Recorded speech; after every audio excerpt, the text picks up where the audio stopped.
அறியாமையின் இருள் நீங்கும் என் வருகையால்.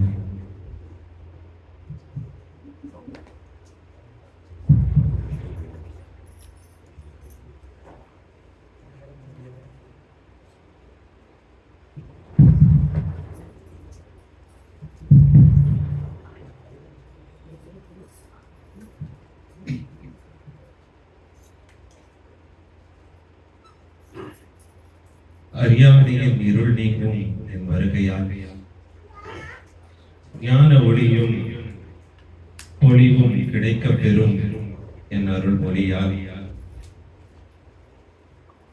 என்னை நெருங்கினால் சங்கடங்கள் தீரும், சந்தோஷங்கள் கூடும், மனதில் சமநிலை ஆடும். சண்டாளனாக இருந்தாலும் என்னை சார்ந்திருந்தால் சாதனை புரிவார் ஜீவகமே. சண்டாளனாக இருந்தாலும் என்னை சார்ந்திருந்தால் சண்டாளம் நீங்கி சாதனை புரிவார் ஜீவகமே.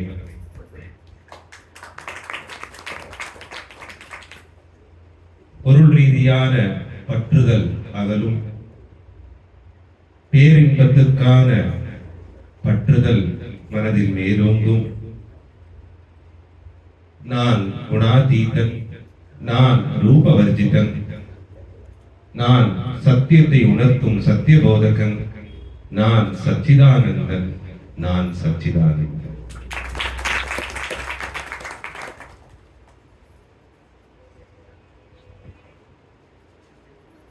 கு சப்தஸ்த்வ அந்தகாரஸ்ய ரு சப்தஸ்த்வ நிரோதகः.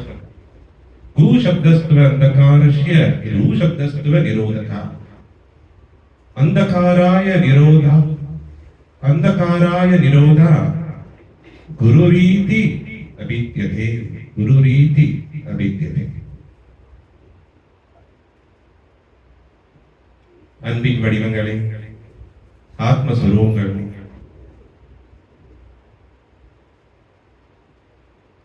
குரு பூர்ணிமா. குரு எப்பவுமே சம்ஸ்கிருதத்துல இருந்து இது ஒரு ஸ்லோகத்தை சொல்லி ஆரம்பிக்கிறோம். செந்தமிழ் இருக்கும் போது எதுக்கு சன்ஸ்கிரிட் அப்படின்றதுக்காக தான் இன்னைக்கு குரு பூர்ணிமாக செந்தமிழ்ல ஆரம்பிச்சாங்க. இது எல்லாத்துக்கும் புரிஞ்சிருக்கும். இன்னைக்கு குரு என்ற இந்த ரெண்டு வார்த்தை காலப்போக்கில் கலியுகத்துல ரொம்ப நீர்த்து போச்சு. எல்லாத்துக்கும் குருன்ற ஒரு வார்த்தைய பயன்படுத்துறாங்க. பொருள் ரீதியான மேல்நிலை வர்றதுக்கும் பொருள் குரு அப்படின்னு வச்சிருக்காங்க. ஒரு முதலீடுக்கும் முதலீடு பண்ற குருன்னு சொல்றாங்க. கலையை கத்துக் கொடுக்கறதும் குரு தான், கலையை கத்துக் கொடுக்கக்கூடிய குருன்னு சொல்றாங்க.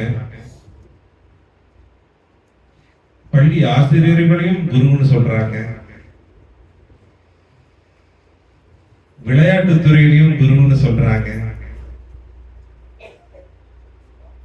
இந்த வார்த்தை காலப்போக்கில் கொஞ்சம் நீர்த்து போச்சு. எல்லாமே எல்லா இடத்துலயும் பயன்படுத்த ஆரம்பிச்சுட்டாங்க. ஏதோ ஒண்ணு ஒருத்தர் கிட்ட கத்துக்கிறோம், ஒருத்தர் ஏதோ ஒண்ணு கத்துக் கொடுக்கிறாருனாலே அவர் குரு ஆயிடுறாரு. என்னத்தை கத்துக் கொடுக்கிறார், எதை கத்துக் கொடுக்கிறார், எதுக்காக கத்துக் கொடுக்கிறார், எந்த நிலையில கத்துக் கொடுக்கிறார்,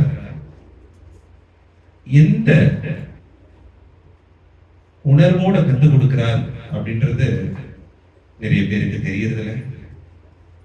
அதனாலதான் குரு இந்த 2 எழுத்து குருன்னும் போது, இந்த குருன்னும் போது அறியாமை என்ற இருள் விலகி இருளும் போது அந்த ஞான ஒளி ஒவ்வொருத்தருக்கிட்டையும் தோன்றது. அந்த ஞான ஒளி ஒவ்வொருத்தருக்கிட்டையும் நித்தியமாகவே இருக்கு.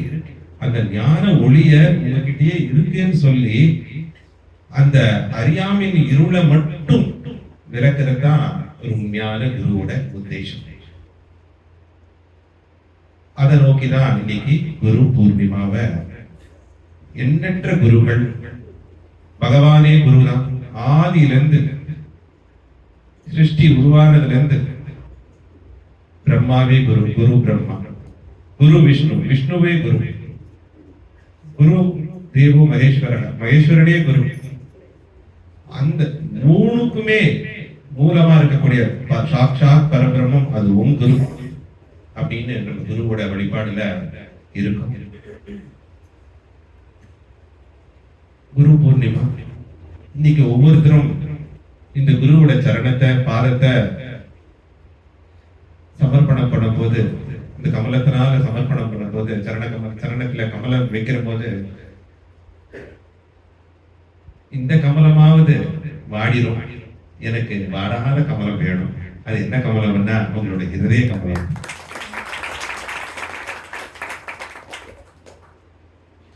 உறுதி மொழியும் ரொம்ப அற்புதமா இருக்கு, ரொம்ப பிரசன்னமா இருக்கு. ஏன்னா குருவை சார்ந்திருப்பது வெறும் உபதேசத்தை கேட்கறதுக்கு மட்டும் இல்ல, அது உபதேசத்தை பின்பற்றுறதுக்கு உறுதிமொழி வேணும். உறுதி வேணும். அது உறுதியாக இப்ப உறுதிமொழி வந்திருக்கு. இதை நினைச்சாலே எனக்கு ரொம்ப சந்தோஷமா இருக்கு. அந்த உறுதிமொழி ரொம்ப அற்புதமா இருந்தது. அதுதான் சங்கல்பம். ஏன்னா எல்லாத்தையும் கேட்டுக்கிட்டு மனதிலேயே வச்சுக்கிட்டு அதை பின்பற்றலைன்னா அது பிரயோஜனத்துக்கு, பயன்பாட்டுக்கு எடுத்துட்டு வரல அப்படின்னா அது பிரயோஜனம் இல்லாம போயிடும். அது ஒரு விதத்துல மனசுலயே தங்கக்கூடிய அறிவா அறிவும். அந்த அறிவு புத்தி மூலியமா திருத்தமா மாறணும், உறுதியா மாறணும். அந்த உறுதிக்கு வலுவான உறுதியை கொடுக்கறதுக்கு நீங்க நான் குருவா இருந்தாலும் அந்த உறுதியை செயல்படுத்துறது ஒவ்வொருத்தரோட கடமை, ஒவ்வொரு சிஷியரோட கடமை. அது அந்த உறுதிமொழி நீங்க எடுக்கும் போதே எனக்கு புரிஞ்சது. இப்ப இல்லைனாலும் உடனே அதை பின்பற்ற முடியலனாலும் மாயையின் தாக்கம், மாயையின் வலிமை அதை பின்பற்ற முடியாம உங்களுக்கு எல்லா தடங்களையும் கொடுத்தாலும் காலப்போக்குல அந்த உறுதிமொழி உங்களுக்கு உண்மையா நிறைவேறதான் போகும். அந்த சத்தியத்தை குருவோடு இருக்கும்போது என்ன கிடைக்க பெறும்? ஒரு குரு பிரம்மனிஷ்டனா இருக்கணும் அப்படின்று வேதம் சொல்லுது. பிரம்மனிஷ்டன்னா பிரம்மத்தை உணர்ந்தவங்களா இருக்கணும், கடவுளை உணர்ந்தவங்களா இருக்கணும், இல்ல கடவுளின் அவதாரமா இருக்கணும். ஏன்னா எதை உணர்ந்தாங்களோ அதை உணர்த்துறதுக்காக தான் அவங்க ஈடுபடுவாங்க. எல்லா செயலும் அதுக்காகவே இருக்கும். ஒரு குரு தன்னலற்ற ஒரு குருவா இருக்கணும். அவருக்கு சுயநலம் இருக்கக்கூடாது. அதையும் தாண்டி எல்லா இடத்திலையும் பரபிரம்மத்தை பார்க்கக்கூடிய அந்த உணர்வோடு இருக்கணும். எந்த எதிர்பார்ப்போடு ஒரு சிஷ்யரிடம் அந்த உபதேசத்தையும் அந்த மந்திரத்தையும் இல்ல அந்த உத்தம ஞானத்தையும் அந்த எதிர்பார்ப்புக்காக இந்த உபதேசத்தை கொடுத்தா, இந்த மந்திர ஞானத்தை கொடுத்தா, இந்த உத்தம ஞானத்தை அவங்களுக்கு வழங்கினா எனக்கு ஏதாவது கிடைக்குமா அப்படின்ற அந்த எதிர்பார்ப்பு இல்லாம இருக்கணும். அதுதான் ஞானம். இப்ப தெரிஞ்சுக்கலாம். இப்போ நீங்க உங்க சுக பகுப்பாய்வுல, சுய கவனிப்புல, சுய பிரதிபலிப்புல இந்த தீர்வு இருக்கு.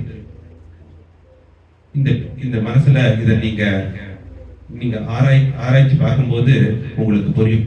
அப்போ குருன்னு எப்படி இருந்திருப்பாங்க, குருன்றது எப்படி அவங்க வாழ்ந்திருப்பாங்க, குரு எப்படி இப்ப வாழ்ந்துட்டு இருக்கார் அப்படின்றது உங்களுக்கு அது புரிய வரும். குரு கிட்ட வரும்போது என்னெல்லாம் நடக்குது அப்படின்னா, ஒண்ணு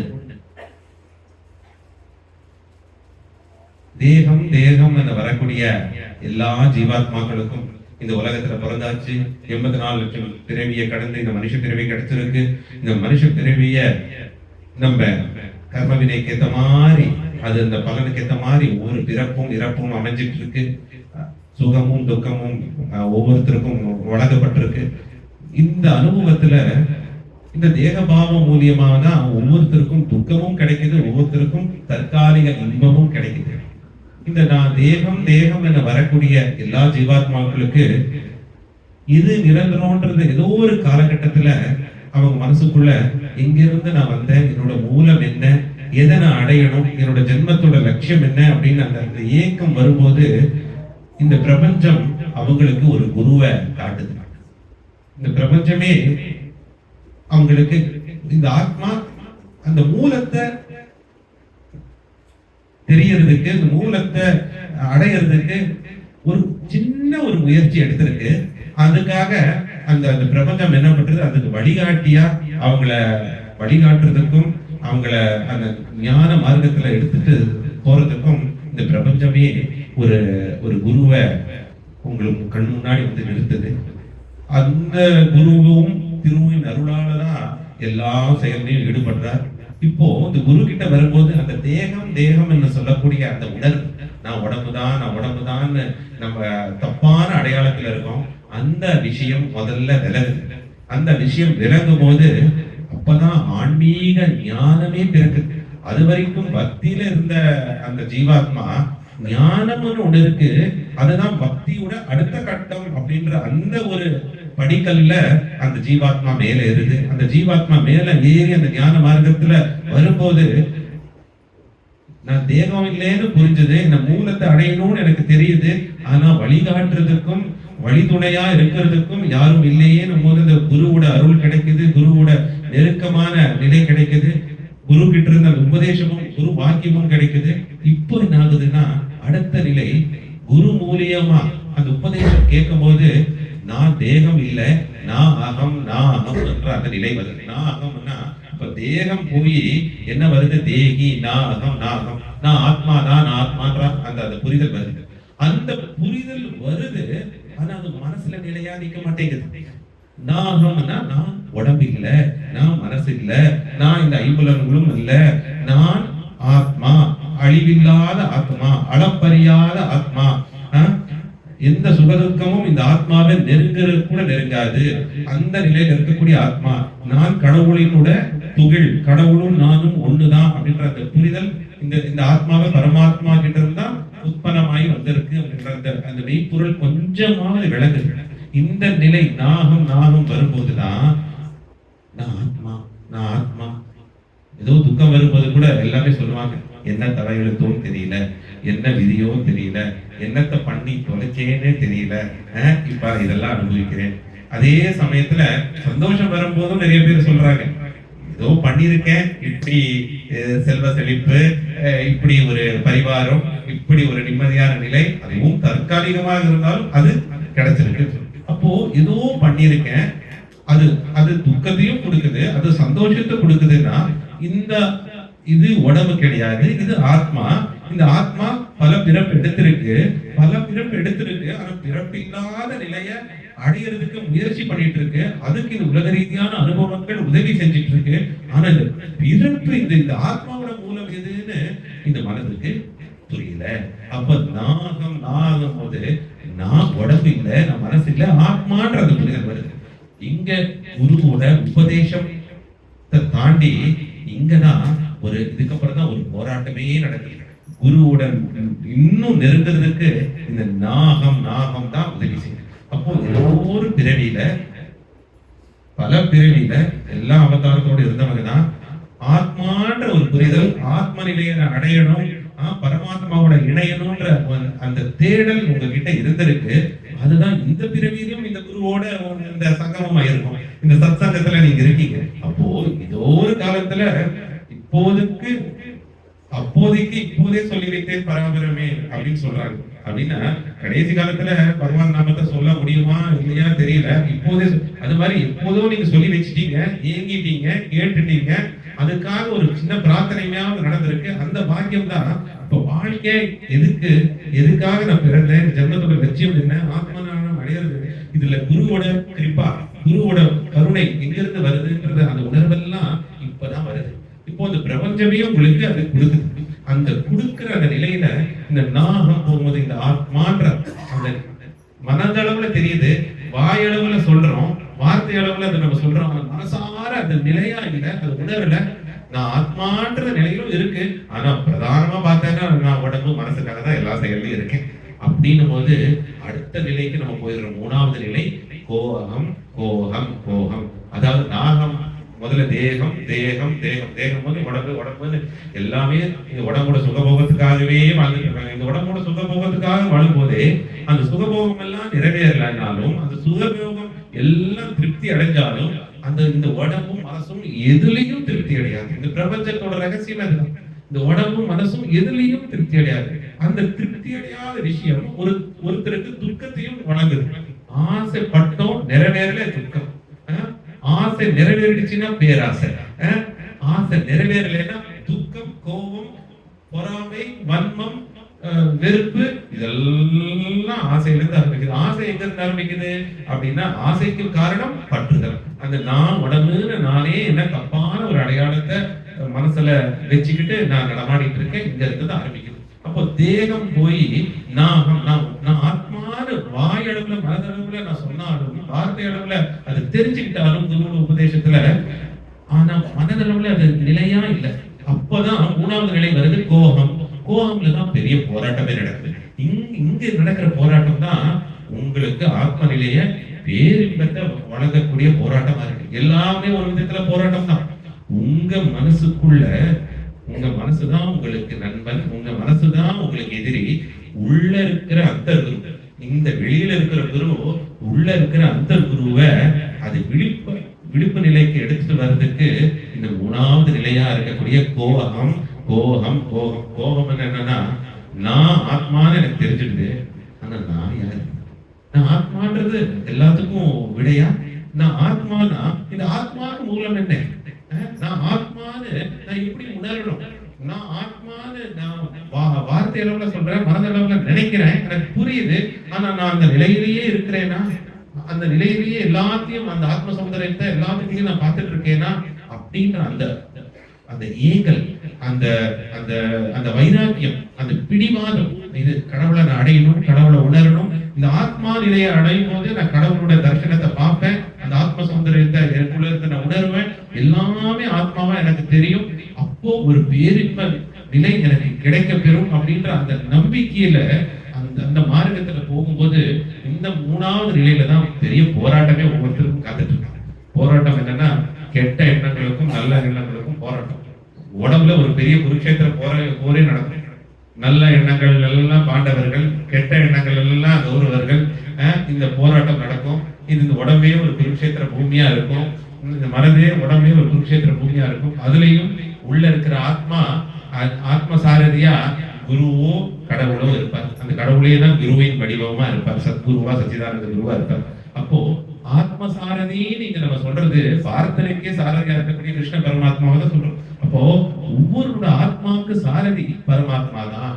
பரமாத்மா தான் ஒவ்வொரு ஆத்மாவையும் ஏற்கிறார். அந்த ஆத்மாவாலதான் விழிப்புணர்வு எல்லாத்துக்கும் பிறக்குது, கான்சியஸ்னஸ் பிறக்குது. அந்த விழிப்புணர்வாலதான் மனசுல எண்ணங்கள் உதயமாகுது. அந்த எண்ணங்கள் கெட்ட எண்ணங்களாகவும் இருக்கலாம், தீய எண்ணங்களாகவும் இருக்கலாம், நல்ல எண்ணங்களாகவும் இருக்கலாம். அந்த நல்ல எண்ணங்கள் தீய எண்ணங்கள் எதுன்னு அதை பகுப்பாய்வு செஞ்சு பண்ணக்கூடிய அந்த சக்தி மனதில் இருக்கக்கூடிய புத்திக்கு உண்டு. அந்த புத்தியை வச்சு நல்ல எண்ணங்களை செயல்படுத்தி ஆத்மசாரதியோட உள்ள இருக்கிற அந்த குருவாக இருக்கக்கூடிய ஆத்மசாரதி உதவியோடு, அவரோட வழிகாட்டுதலோடு, அந்த குருவோட வழிகாட்டுதலோடு நம்ம ஒவ்வொரு செயலும் பண்ணும்போது முக்தி கிடைக்கும். குருக்ஷேத்திர போர் வெற்றியும் பெறும். நல்ல எண்ணங்களுக்கு அந்த வெற்றியும் கிடைக்கும். அந்த எண்ணங்களும் உள்ள இருக்கிற ஆத்மசாரதியோட உதவியால பண்ணதுனால அதுவும் நான் பண்ணேன்ற அந்த நான்ற அகங்காரம் விலகி, என்னோடதுங்கிற அந்த மமகாரம் விலகி கடவுளுக்கே சமர்ப்பணமாகி முழுமையான அந்த மோட்சம் நிலைக்கு நம்ம அடையலாம். அப்ப மூணாவது நிலை கோஹம். கோஹம், நான் யார், நான் யார், நான் யார் அப்படின்ற அந்த நிலை உங்களுக்கு ஒரு போராட்டத்தை கொடுக்க முடியும். ஏன்னா வெறும் வாயளவுல வார்த்தை அளவுல நம்ம ஆத்மா ஆத்மான்னு சொல்லிட்டு சுவாமி ஆத்மான்னு தான் சொல்றாரு, குரு ஆத்மான்னு தான் சொல்றாரு, ஆனா ஆத்மான்னு என்னன்னு எனக்கு தெரியலையே, ஆத்மா நிலையிலே நான் இல்லையே, அந்த ஏங்கம் வரும்போது மூணாவது நிலை. இந்த மூணாவது நிலை வரும்போதுதான் பொருள் ரீதியான விஷயத்துக்கும் அருள் ரீதியான விஷயத்துக்கும் ஒரு போராட்டமே நடக்குது. அப்போ ஒரு விதத்துல இந்த தீய எண்ணங்கள் எல்லாம் நம்மள பொருளை நோக்கி, பொருள் ரீதியான உலகத்தை நோக்கி ஈட்டு செல்லுது. ஆனா அருள் ரீதியான அந்த அந்த பேரருளை நோக்கி நம்ம போகும்போது மனசு இங்க போகணுமா அங்க போகணுமான்னு ஒரு பெரிய போராட்டத்தில் ஈடுபடுது. இந்த மூணாவது நிலையை யார் யாரு காட்டுறாங்களோ அதுவோ குருவோட அருளால, குருவோட வழிகாட்டுறதுனால அவங்களுக்கு பிறவியே இல்லாத ஒரு நிலை கிடைக்குது. அந்த நாலாவது நிலை என்னன்னா சோகம் சோகம். இப்பதான் அவங்களுக்கு புரியுது, மூச்சிலேயே பரமேஸ்வரன் வாழ்ந்துட்டு இருக்கார். சோகமுக்கு அப்புறம் தான் சிவோகம் சிவோகம் என்ற நிலை. நான் அதுதான் அப்படின்ற நிலை. தத்துவமசி, பிரஜானம் பிரம்மா, அயமாத்மா பிரம்மா, அகம் பிரம்மாஸ்மி. இந்த வேதத்துல சொல்லக்கூடிய இந்த 4 மகா வாக்கியம் அதுதான் உணர்த்து. நீங்க கடவுள், உள்ளேயே அந்த ஞானம் உங்களுக்குள்ள இருக்கு. அறியாமை அந்த ஞானத்தை திரையிட்டு மறைச்சிருக்கு. குரு அந்த திரையை விலகுவார். குருவோடு சார்ந்து இருங்க. இருக்கும்போது உடனே அது விலகலைனாலும் பெரிய போராட்டத்துக்கு அப்புறம் அது விலகும் போது உங்களுக்கு அந்த நிலை கிடைக்கும். நீங்க தான் அந்த நீங்களும் கடவுளும் ஒண்ணுதான். அந்த இரண்டற்ற நிலை கிடைக்கும். அப்போ கோபம் அப்புறம் தான் சோகம், இல்லைன்னா சோகம் வராது. அந்த சோகம் அடையலைன்னா வாழ்க்கை முழுவதும் எத்தனை பிறவி எடுத்தாலும் சோகம் தான் சோகம். ஏன்னா ஏதோ ஒரு காலகட்டத்துல நம்ம நிரந்தரம் இல்லாத விஷயத்தை நோக்கி நம்ம மனசு போயிட்டு இருக்கும் போது, பணம், அதிகாரம், பொருள், இந்த பதவி, இந்த உலக ரீதியான புகழ்ச்சி, இதை நோக்கி போயிட்டு இருக்கும்போது ஏதோ ஒரு காலகட்டத்துல அது துக்கத்தை தான் கொடுக்கும். ஏன்னா இதை நோக்கி போயிட்டு இருக்கோம், இது நிரந்தரம் இல்லைன்னு தெரியுது. அந்த நிரந்தரம் இல்லாத விஷயத்த நோக்கி போயிட்டு இருக்கும்போது அது இன்னைக்கு இருந்தாலும் தற்காலிகத்துல கொஞ்சம் இன்பத்தை கொடுத்தாலும் நிரந்தரமாக துக்கத்தை தான் கொடுக்கும். ஒரு விதத்துல துக்கமும் ஒரு ஞானம் தான். ஏன்னா அந்த துக்க மூலியமா தான் நிரந்தரமான விஷயத்த நம்ம நோக்கி போகிறதுக்கு நம்மளோட ஆத்மா கிருபா மூலியமா நம்ம மனசு உற்சாகமாயி நிரந்தரமான விஷயத்த நான் தெரிஞ்சுக்கணும், நிரந்தரமான விஷயத்த நான் அடையணும், நிரந்தரமான விஷயத்த நான் மனசார உணரணும்னு அந்த நிலைய எடுத்துக்கணும். இந்த 2 நாகம்ல இருந்து கோகம் வரைக்கும், கடைசியில சோகம் வரைக்கும் குருவோட வழிகாட்டுதலும் குருவோட துணையும் ரொம்ப முக்கியம் முக்கியம் முக்கியம். இல்லைன்னா குரு கிட்ட இன்னைக்கு நிறைய பிரார்த்தனை இருக்கு. உலக ரீதியான பிரார்த்தனையும் இருக்கு, பொருள் ரீதியான பிரார்த்தனையும் இருக்கு. ஆனா அருளுக்காக குரு கிட்ட வரும்போது இந்த 3 நிலையும் கடக்க குரு உதவுவார். எப்படி உதவுவாருன்னா அவரோட உபதேசம் மூலியமா, அவர் அருள் மொழி மூலியமா, ஞான மொழி மூலியமா, அமுத மொழி மூலியமா நிரந்தரமான சத்தியத்தை என்னைக்கும் நிரந்தரமா போதிச்சுட்டு இருப்பார். துக்கம் வருதா, இந்த துக்கத்துக்கு காரணம் என்னன்னு சொல்லுவாரு. துக்கத்தை நிவர்த்தி பண்றேன்னு குரு சொல்ல மாட்டார். இந்த துக்கத்துக்கு என்ன காரணம் தெரியுமா? உன் மனசும் உடம்பு மேலையும் உன்னோட எண்ணங்கள் மேலையும் பற்றுதலோடு இருக்கு, அதனாலதான் துக்கம் வருது. அந்த துக்கத்துக்கு காரணம் நீதான். உன்னோட செயல்ல ஏதாவது பிழை இருந்திருக்கலாம். இப்படியெல்லாம் செயல் செஞ்சிருந்தா, அதுவும் செயலற்ற திறன்ல, செயலற்ற தன்மையில எல்லா செயலும் பண்ணும்போது, அந்த செயல் எல்லாருக்கும் கடவுளுக்கு சமர்ப்பணம் பண்ணும்போது உனக்கு துக்கமே வந்திருக்காது. நான் பண்ண என்னோடதுன்ற அந்த உணர்வுல நீ பண்ண, அதனாலதான் துக்கமே வந்திருக்குன்னு துக்கத்தோட மூலத்துக்கு போய் துக்க நிவர்த்தி மட்டும் கிடைக்காது குரு கிட்ட, அத்தியந்த துக்க நிவர்த்தி. இன்னைக்கு நிறைய பேருக்கு எல்லாம் பிரார்த்தனை இருக்கு, இது நிறைவேறணும், இதெல்லாம் வேணும், இதெல்லாம் நடக்கணும், இதெல்லாம் நடந்தாதான் நான் சந்தோஷமா இருப்பேன், இதெல்லாம் நடக்கலைன்னா நான் துக்கமா இருப்பேன், இது நடந்ததுனால நான் சந்தோஷமா இருந்திருப்பேன், இது நடக்கல அதனால துக்கமா இருக்கேன் அப்படின்னு உலக ரீதியான நிறைய பிரார்த்தனை இருக்கு. பொருள் சார்ந்த நிறைய குறைகள் இருக்கு, கோரிக்கைகள் இருக்கு. இது எல்லாத்துக்கும் இது ஒரு வேலை நிறைவேறலைன்னா எல்லாமே எல்லாத்துக்கும் நிறைவேறாது. அதுதான் இந்த பிரபஞ்சத்தோட ரகசியம். இந்த பிரபஞ்சத்தோட ரகசியத்தை உங்களுக்கு புரிய வைக்கிறது மட்டும் இல்ல, இந்த பிரபஞ்சமே எதுக்காகன்னு அதை உணர வச்சு அந்த சத்தியத்தை உங்க மனசுல நிலையா நிற்க வச்சு இந்த உயர்ந்த விஷயத்த அந்த மேல்நிலைக்கு எடுத்துட்டு போய் அந்த சிவஞானத்தையும் மெய் ஞானத்தையும் உங்களுக்குள்ள இருக்கிற குரு மூலியமா அது அந்த ஞான ஒளி மூலியமா ஞான உதயத்தை அடைய வைப்பார் குரு. இப்ப சொல்லுங்க, குரு எந்த அளவுக்கு மகத்துவம், குரு மகிமாவை சொல்லிக்கிட்டே போனேன். அதனாலதான் வேதவியாசர் வியாசாய விஷ்ணு ரூபாய, வேதவியாசர் அற்புதமா 4 வேதங்களை வகுத்ததுக்கு அப்புறம் 4 வேதங்களை கலியுகத்துல வேதங்களை படிச்சு அவங்க ஒவ்வொருத்தரும் வேதத்தின்படி அவங்க வாழணும்னு சொன்னதுக்கு அப்புறம் 18 புராணங்களை எழுதினதுக்கு அப்புறமும் இந்த வாக்கியத்தை சொல்றாரு. அஷ்டதச புராணேஷு வியாச வச்சனத்வயம், அஷ்டதச புராணேஷு வியாச வச்சனத்வயம் பரோத்காராய புண்ணியாய பாபாய பரபீதனம் அப்படி முடிக்கிறார். இதுதான் வேதத்தோட சாரம், இதுதான் வேதத்தோட அம்சம், இதுதான் இதுக்காக தான் வேதம். இதுக்கு அர்த்தம் என்னன்னா, நான் வேதத்தெல்லாம் வகுத்து கொடுத்துட்டேன், வேதத்தெல்லாம் கரைச்சி குடிச்சு அந்த வகுத்து சுலபமா கலியுகத்துல ஒவ்வொருத்தரும் பாராயணம் பண்ணணும், அதன்படி வாழணும், அது வாழ்ந்து காட்டணும், எல்லா மக்களுக்கும் அந்த அந்த வேதத்தை எடுத்துட்டு போய் அந்த வேதத்தின்படி வாழ கத்து கொடுக்கணும் அப்படின்னு சொன்ன அந்த வேதவியாசர், 18 புராணங்களை எழுதிய வேதவியாசர் அந்த புராணங்கள், உபனிஷத்துகள், வேதாந்தங்கள், வேதங்களோட சாரத்தை சுருக்கமா 2 வார்த்தையில முடிக்கிறார். வேதவியாச வச்சனத்வயம், ரெண்டு எழுத்துல முடிச்சிட்டார். என்ன தெரியுமா? பரோபகாராய புண்ணியாய பரபீதனம். எல்லாத்தையும் நேசிங்க, எல்லாத்துக்கும் சேவை பண்ணுங்க, ஒருத்தரையும் துன்புறுத்தாதீங்க, எல்லாத்துக்கும் உதவி மனப்பான்மையோட உதவி செஞ்சுட்டு இருக்கு. பரோபகாரம் என்ன?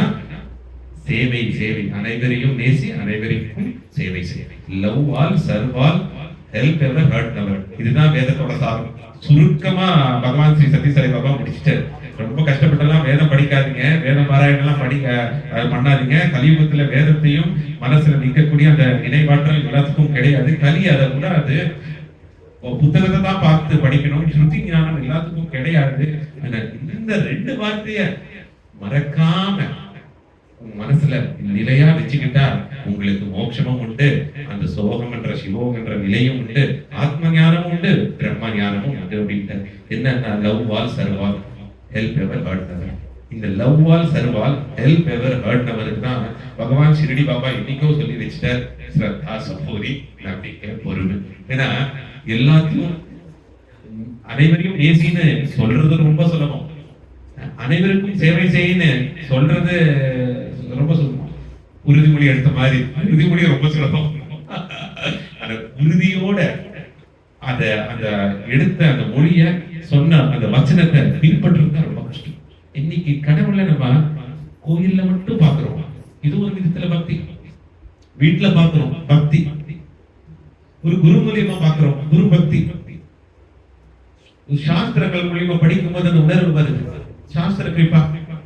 அதையும் தாண்டி கடவுள் எல்லா இடத்திலையும் இருக்கார், எல்லாத்துக்குள்ளயும் இருக்கார், நீக்கமர நிறைஞ்சிருக்காருன்னு உணர்ந்த ஒரு குருவாலதான் உங்களுக்கு உணர்த்த முடியும். அதுக்கப்புறம் தான் உங்களுக்கு தெளிவே பெறும். இல்லைன்னா இங்க கடவுளை அவ்வளோ கொண்டாடி வேண்டி பூஜை பண்ணி அலங்காரம் பண்ணிட்டு அந்த பக்கம் போய் கடவுள் உள்ள இருக்காரு அவங்கள உபத்திரம் பண்ணுவீங்க, இல்லைன்னா அவங்க கூட சண்டை பிடிப்பீங்க. ஏதோ ஒரு விதத்துல ஒரு வெறுப்பும் ஒரு இதுவும் வந்துடும். அதனாலதான் இன்னைக்கு இந்த விஷயத்த சொல்லணும் கண்டிப்பா. ஏன்னா பரோக்காராய புண்ணியாய பரபீதனம்னா பரோக்காரம் பண்ணு, பர உபகாரம், கடவுளை நெருங்குறதுக்கு மாணவ சேவையே மகேஷன் சேவை, எல்லாத்துக்கும் சேவை புரி, எல்லாத்துக்கும் அன்பு செய், அன்பு செலுத்து. அந்த நிறை அளப்பரியா அன்பை அப்படி வாரி வாரி வழங்கிட்டு இருக்கு. அன்பு கிடைக்கும்னு கூட எதிர்பார்க்காது, கொடுத்துக்கிட்டே இரு. அந்த அன்புக்கு அவ்வளவு சக்தி உன்னை கொடுக்க வைக்கும்.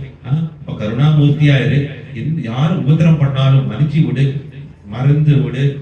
எல்லாத்துக்கும் அந்த உதவி மனப்பான்மையோட அந்த அந்த கரங்கள் மூலியமா எல்லா சேவை காரியங்களும் பண்ணிட்டு இந்த பர உபகாரம் பண்ண பண்ண பண்ண அந்த கடவுளை நீங்க நெருங்குவீங்க.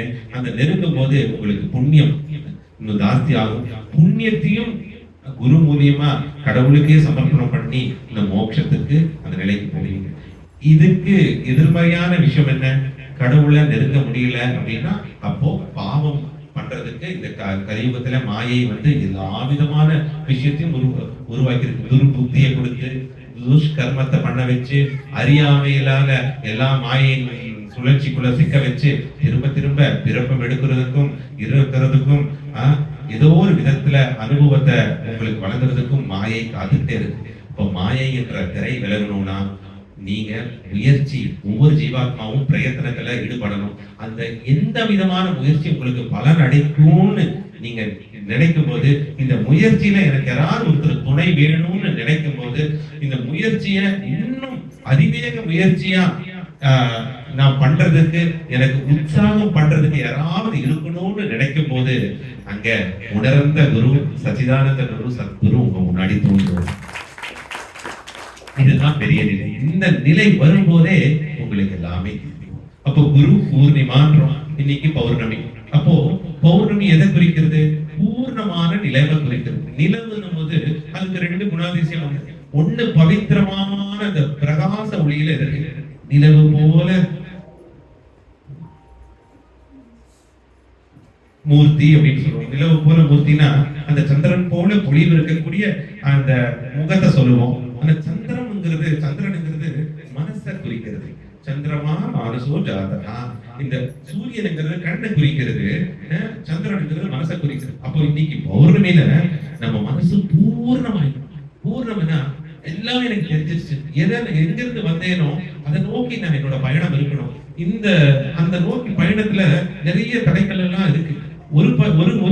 ஒரு பாதை தற்காலிகமா எல்லா இன்பத்தையும் கொடுக்குது, ஆனா நிரந்தரமா துக்கத்தை கொடுக்குது. இன்னொரு பாதை தற்காலிகமா கொஞ்சம் ஐம்புலனை கட்டுப்படுத்தி உயர்ந்த நிலையை அடையிறதுக்கு தற்காலிகமா கொஞ்சம் கசப்பு தன்மையா இருக்கு, இதுல கொஞ்சம் வலியும் வேதனையும் கொடுக்குது, ஆனா நிரந்தரமா பேரின்பத்தை கொடுக்குது, சந்தோஷத்தை கொடுக்கல, தற்காலிக இன்பத்தை கொடுக்கல, நிரந்தரமான பேரின்பத்தை கொடுக்குது. அப்ப இந்த மார்க்கம், இந்த ஸ்ரேயோ மார்க்கத்தை எடுத்துட்டு போகும்போதே நம்ம அந்த பௌர்ணமியை நோக்கி போயிடறோம்.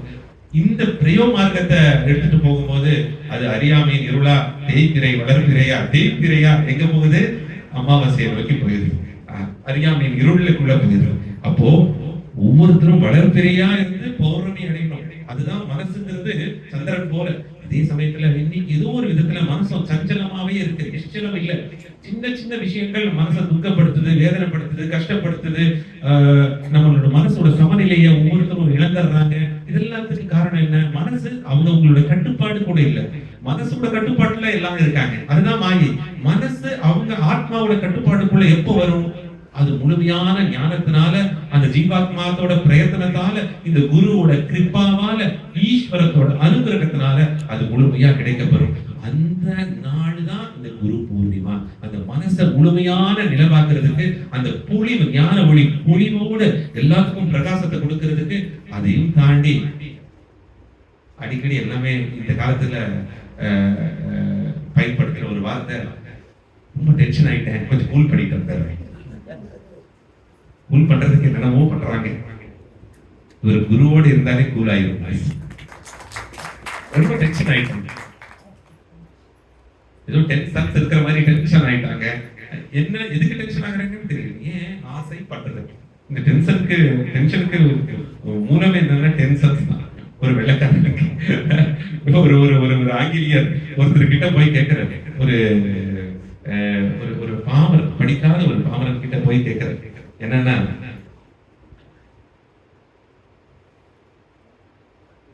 உனக்கு எவ்வளவு குழந்தைங்க அப்படின்னும் போது அவர் சொல்றாரு 10 குழந்தைங்க அப்படின்னு. ஓ, 10 sons அப்படின்னாரு.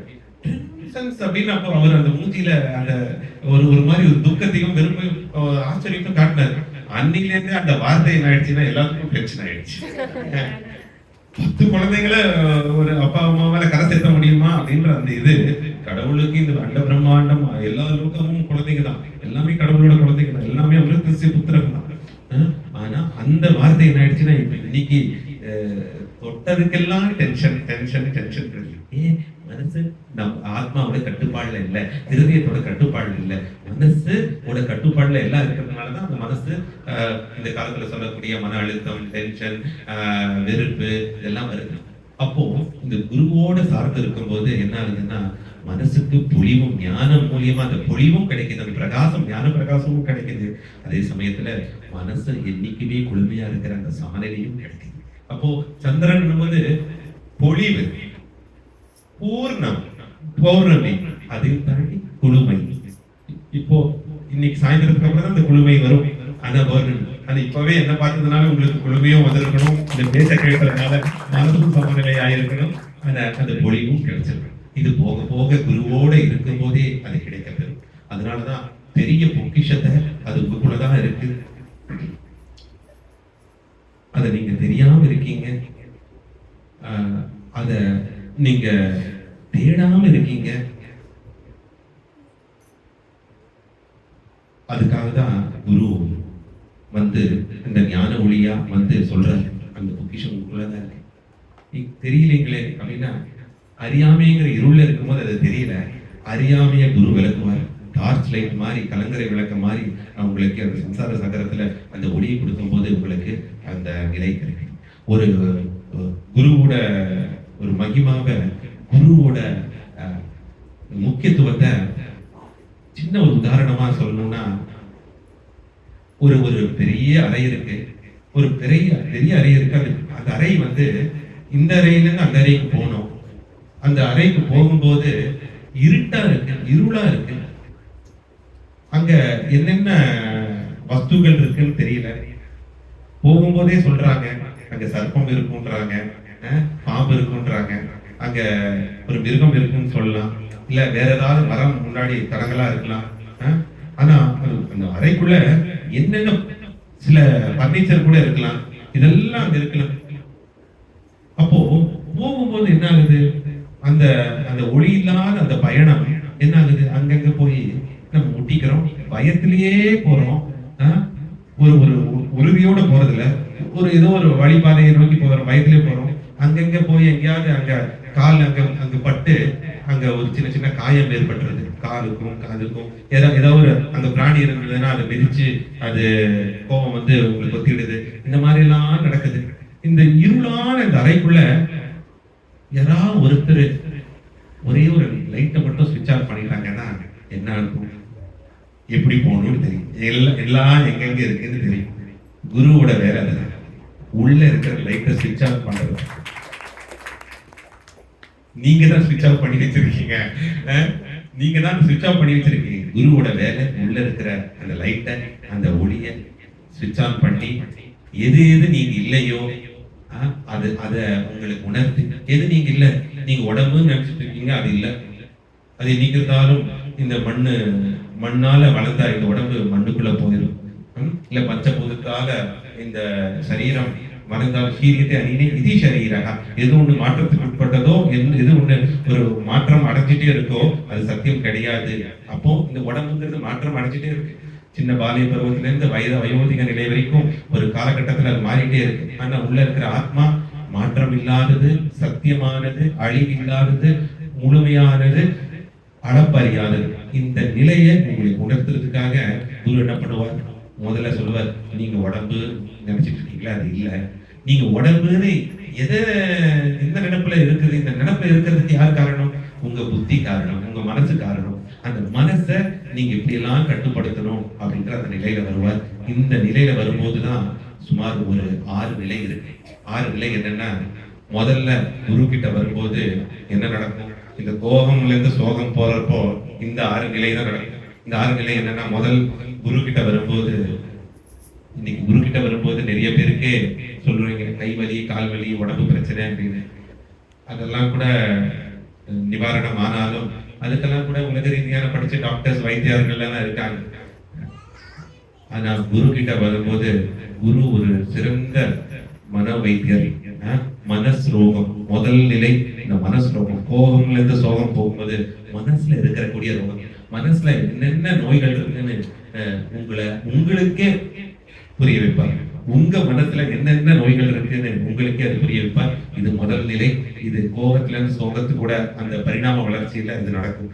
மனஸ்ரோகம். மனஸ்ரோகத்துல என்னென்ன இருக்கு, உங்களுக்கு ஆசை இருக்கா, அது ஒரு நோய். ஆசை பேராசை ஆயிடுச்சா, அது ஒரு நோய். கோபம் வருதா, அது ஒரு மனநோய். வெறுப்பு வருதா, அது ஒரு மனநோய். பொறாமை இருக்கா, யாராவது பார்த்து பொறாமை வருதா, மனநோய். வன்மம் இருக்கா, அந்த மதிக்க முடியாத அந்த பக்குவத்துல இருக்கீங்களா, அதுவும் ஒரு மனநோய். அகங்காரம், நான் பண்ணேன் என்னோடதுங்கிற அந்த பற்றுதல் இருக்கா, மனநோய். இந்த மனநோய் எல்லாத்தையும் அற்புதமா அவரு ஸ்கேன் பண்ணி அதை கடக்கிறதுக்கு எல்லா விதமான உபாயங்களையும் அந்த உபதேசம் மூலியமா கொடுப்பார். இது முதல் நிலை. ரெண்டாவது நிலை, இந்த மனநோயை கட்டுப்படுத்துறதுக்கு அடுத்த நிலையில என்ன வரும்னா, மனதுக்கு நம்ம நோய் இருக்குன்னு நம்ம உணரக்கூடிய அந்த நிலை வரும்போது, குரு மூலியமா வரும்போது அடுத்த நிலை இந்திரியா நிகரம், ஐம்புலனை அடக்கிறதுக்கு முயற்சி. ஏன்னா ஐம்புலன் தான் இந்த உலக ரீதியான விஷயத்தை எல்லாத்தையும் அனுபவிக்க வைக்கிறது.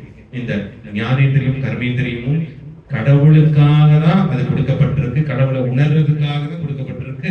கடவுள் எல்லா இடத்திலையும் எல்லாத்துக்குள்ளயும் நீக்க வர நிறைஞ்சிருக்கார். இந்த உணர்வு வர்றதுக்கு இந்த இந்திரியா நிகிரகம் உதவுது. மூணாவது நிலையில அந்த மனசை செம்மப்படுத்துறதுக்கு குரு என்ன சொல்றாருன்னா, இப்ப ஐம்புலன் அடக்கம் படிப்படியா வந்துட்டு இருக்கு. மனஸ்ரோகம் என்னென்ன மனநோய்கள் உங்களுக்கு இருக்குன்னு நான் தெளிவுபடுத்திட்டேன். மூணாவதுல சொல்றாரு, இப்போ மனசை அடையாளப்படுத்தக்கூடிய அந்த அகங்காரம், ஃபால்ஸ் ஐடென்டிஃபிகேஷன், அந்த ஈகோ, அது போறதுக்கு எல்லா விதமான உபாயத்தையும் உபதேசத்தையும் அதுக்குண்டான அனுபவத்தையும் அதுக்குண்டான ஆன்மீக பயிற்சியும் உங்களை ஈடுபட வைக்கிறார். இப்போ இந்த ஃபால்ஸ் ஐடென்டிஃபிகேஷன், தப்பான அடையாளம்னு சொல்லக்கூடிய அந்த இந்த ஈகோவாலதான் இந்த மனசுரோகமே வந்தது. அந்த ஈகோக்கு காரணம், அந்த அகங்காரத்துக்கு காரணம் பற்றுதல். அது மூலியமா தான் இந்திரிய நிகரங்களும் நடக்குது. இப்போ அந்த அகங்காரம் போறதுக்கு மூணாவது நிலை, குரு எல்லா அனுபவ பாடத்தையும் கொடுத்து, குரு கிட்ட வரும்போது இந்த எப்பவுமே நல்ல அனுபவம் மட்டும் தான் கிடைக்கும்னு நினைக்காதீங்க. ஏன்னா சில காலகட்டத்துல அந்த பரீட்சையும் கொடுத்து உங்களை தயார் பண்றதுக்கு எல்லா விதத்தையும் குருவோட அனுபவம், குருவோட கிருபா அது உங்களுக்கு உதவும். இப்ப நாலாவது நிலையில வரும்போது இந்த மனசை முழுமையா கட்டுப்படுத்துறதுக்கு குரு உங்களுக்கு எல்லா விதமான சூத்திரங்களையும் சூக்ஷ்மங்களையும் சூக்தங்களையும் அனுபவங்களையும் உங்களுக்கு இன்னும் தெளிவுபடுத்துறதுக்கு பண்ணுவார். இந்த நிலையில் வரும்போதுதான் ஒவ்வொருத்தரும் அந்த ஜிதாத்மாவா இருப்பீங்க. நாலாவது நிலைங்கிறது ஜிதாத்மா விகத ஸ்பிரியா, அதாவது மனசை அவங்க கட்டுப்பாட்டுக்குள்ள வச்சுக்கிறது.